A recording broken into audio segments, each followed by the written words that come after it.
আমরা মুসলিম, হিন্দু, বৌদ্ধ, খ্রিস্টান, পাহাড়ি, নৃগোষ্ঠী মিলেমিশে একাকার। আমরা সবাই মিলে বাংলাদেশ।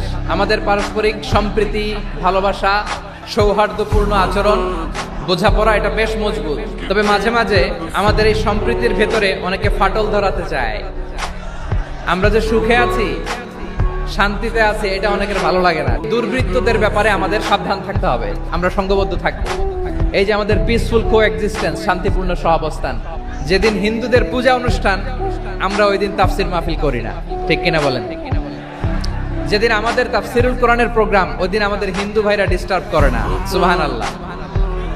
হিন্দুদের পূজা অনুষ্ঠানে আইন শৃঙ্খলা বাহিনীর পাশাপাশি মাদ্রাসার ছাত্ররা যে সেখানে পাহারা দেয়।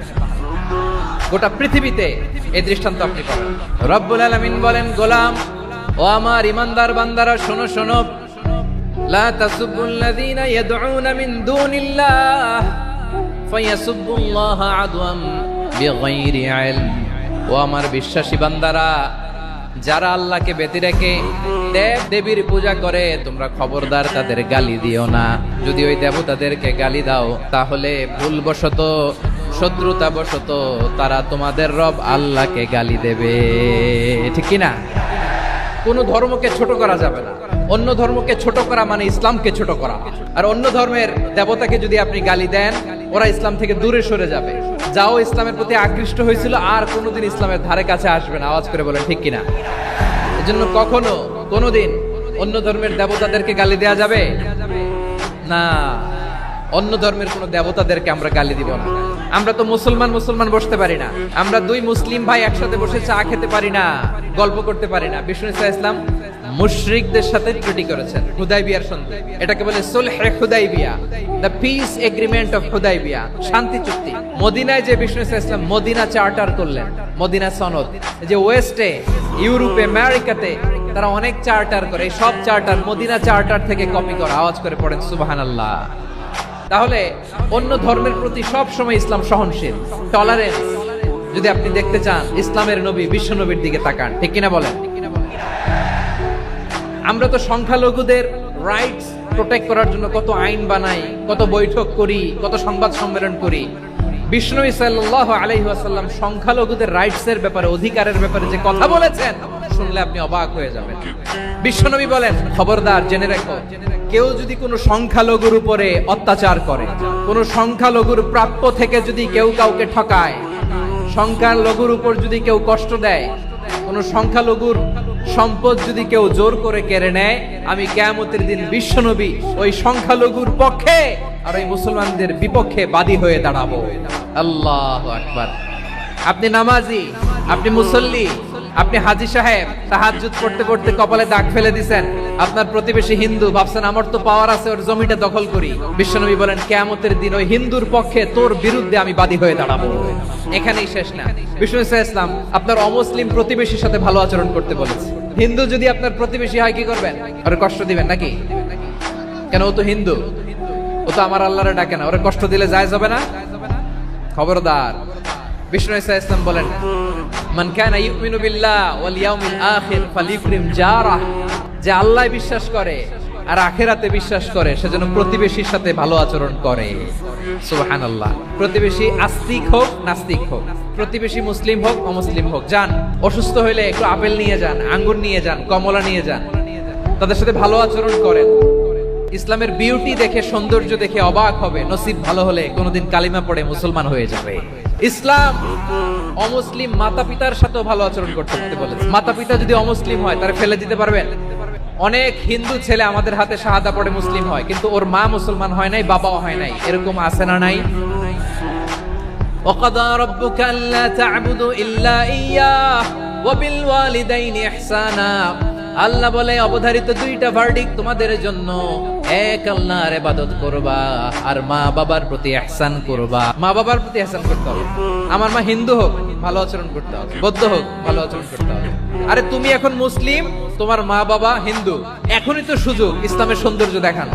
এখন মা বাবা যদি দেখে, আরে এটা হিন্দু থাকতে তো বদমাইশ ছিল, বেয়াদব ছিল, কি এমন ধর্ম সে গ্রহণ করলো যেটা গ্রহণের সাথে সাথে সে পাল্টে গেল? নসিব ভালো হইলে তারাও কালিমা পড়ে মুসলমান হয়ে যাবে। ইসলাম কি ন্যারো মাইন্ডেড রিলিজিয়ান না ব্রড মাইন্ডেড? কতটা ব্রড মাইন্ডেড দেখেন। বিশ্বনবী সাল্লাল্লাহু আলাইহি সাল্লাম অমুসলিমরা যদি নবীকে উপহার দিত, ওই উপহারও বিশ্বনবী গ্রহণ করতেন। সুবহানাল্লাহ পড়ে। সপ্তম হিজরিতে বিষ্ণু ইসলাম সব সুপার পাওয়ারের কাছে চিঠি দিলেন। রোমান সম্রাটের কাছে, পারস্য অধিপতির কাছে, মিশরের অধিপতির কাছে, সবার কাছে চিঠি লিখলেন। চিঠির ভাষা ছিল এরকম: মিন মুহাম্মাদিন রাসূলিল্লাহ ইলা মুকাওকিস আযীমিল কিবত। মুহাম্মদ রাসূলুল্লাহর পক্ষ থেকে মিশরের বাদশার কাছে, আসলিম তাসলাম, ইসলাম মানো শান্তিতে থাকবা। সালামুন আলা মান ইত্তাবাআল হুদা, শান্তি তার জন্য যে হেদায়েতের অনুসরণ করে। সুবহানাল্লাহ পড়েন। তো এই চিঠি অনেকে ভালোভাবে রিসিভ করেছে। অনেকে এই চিঠি পাওয়ার পরে নবীর কাছে আবার ইন রিটার্ন উপহার পাঠিয়েছে। তাহলে অমুসলিম কেউ যদি আপনাকে উপহার দেয়, হালাল উপহার হলে আপনি গ্রহণ করতে পারবেন। শুধু তাই নয়, বিষ্ণু ইসলাম অমুসলিমদের সাথে আর্থিক লেনদেনও করেছেন, ফিনান্সিয়াল ডিলিং করেছেন।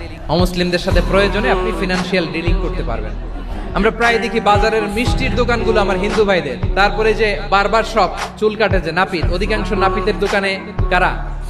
আমার হিন্দু ভাইরা। তা আপনি চুল কাটতে পারবেন কিনা? পারবেন। তার দোকান থেকে দই মিষ্টি কিনতে পারবেন কিনা? পারবেন। শুধু তাই নয়, ইন কেস অফ ইমার্জেন্সি, প্রয়োজনে ইসলামের খাতিরে, ইসলামকে সামনের দিকে এগিয়ে নিয়ে যাওয়ার জন্য অমুসলিমদের সাপোর্ট নেওয়া জায়েজ আছে। সুবহানাল্লাহ বলেন।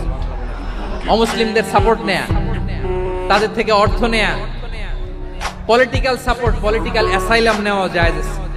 আমাদের অনেক বিশ্ববরেণ্য দায়ীরা আমেরিকায় অস্থায়ীভাবে অ্যাসাইলাম নিয়ে থাকে। নিজের দেশে গেলে ফাঁসিতে ঝুলাই দিবে। যুগ যুগ ধরে দায়ীদের উপরে এরকম অত্যাচার আর নির্যাতন আছে না নাই? এটা যে জায়েজ আছে তার প্রমাণ স্বয়ং বিশ্বনবী সাল্লাল্লাহু আলাইহি ওয়াসাল্লাম পলিটিক্যাল সাপোর্ট নিয়েছিলেন অমুসলিমদের কাছ থেকে। বিশাল মরুপথ, পাহাড়ি পথ পাড়ি দিয়ে তায়েফের মরুজমিনে গেলেন কোরআনের দাওয়াত নিয়ে, ইমানের দাওয়াত নিয়ে। কিন্তু তায়েফের লোকেরা বিশ্বনবীর দাওয়াতকে শুধু প্রত্যাখ্যান করেই থামে নাই, তারা বিশ্বনবীর সাথে অত্যন্ত খারাপ আচরণ করেছে। প্রিয় ভাইরা, তায়েফের ছেলেরা নবীকে রক্তাক্ত করলো। আমার নবী কই যাবে? কই যাবে? মক্কায় জায়গা নাই, তায়েফে জায়গা নাই। তায়েফ থেকে ভারাক্রান্ত মন নিয়ে আমার নবী মক্কায় ফিরে আসলেন। বিশ্বনবী মক্কায় ঢুকতে পারেন না।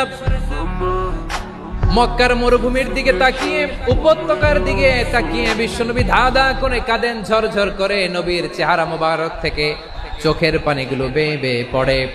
আমার জন্মস্থান, আমার শৈশব, কৈশোর, যৌবন কেটেছে এই মক্কায়।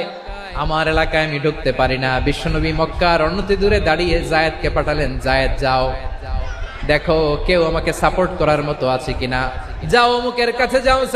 জায়েদ গেলেন, তারাও প্রত্যাখ্যান করে ফিরিয়ে দেয়। বিশ্বনবী বললেন যাও অমুক লোকের কাছে যাও, তিনিও প্রত্যাখ্যান করে ফিরিয়ে দিলেন। কেউ বিশ্বনবীকে আশ্রয় দিতে রাজি হয় না। নিজ জন্মভূমিতে বিতাড়িত বিশ্বনবী, সর্বশেষ বিশ্বনবী বললেন যাও মুতঈম ইবনে আদির ঘরে যাও। দেখেন, অনেক বিপদের সময়ও আমি নিজে সাক্ষী, সামাজিক ভাবে, রাজনৈতিক ভাবে কত ঝঞ্ঝা, কত ষড়যন্ত্র, কত কনস্পাইরেসি পারি দিয়ে আমাদেরকে সামনে এগিয়ে যেতে হয়। এই শত্রুদের ভেতরেও একজনকে দাঁড় করিয়ে দেয় যে আল্লাহর কোরআনের জন্য রেডি হয়ে যায়। পড়েন সুবহানাল্লাহ। মুতঈম ইবনে আদি, আল্লাহ তার মনকে নরম করে দিলেন। মুতঈম বলে, মুহাম্মদ আমি তোমাকে আশ্রয় দিব। এই মুতঈম কি মুসলিম ছিল না মুশরিক? কিন্তু মুতঈম যে বিশ্বনবীর উপকার করছে এটা বিশ্বনবী ভুলে নাই। আমাদের অনেকে আছে উপকার করার পরে আর খেয়াল থাকে না। এজন্য অমুসলিম হইলেই তারা আমাদের শত্রু নয়। আমাদের পুঁজি ভালোবাসা। এই ব্রড মাইন্ডেড হৃদয় নিয়ে, ভালোবাসা দিয়ে আমরা বিশ্ব জয় করতে চাই। রাজি আছেন? আল্লাহ কবুল করুক। আমরা সবাই পড়ি আমিন।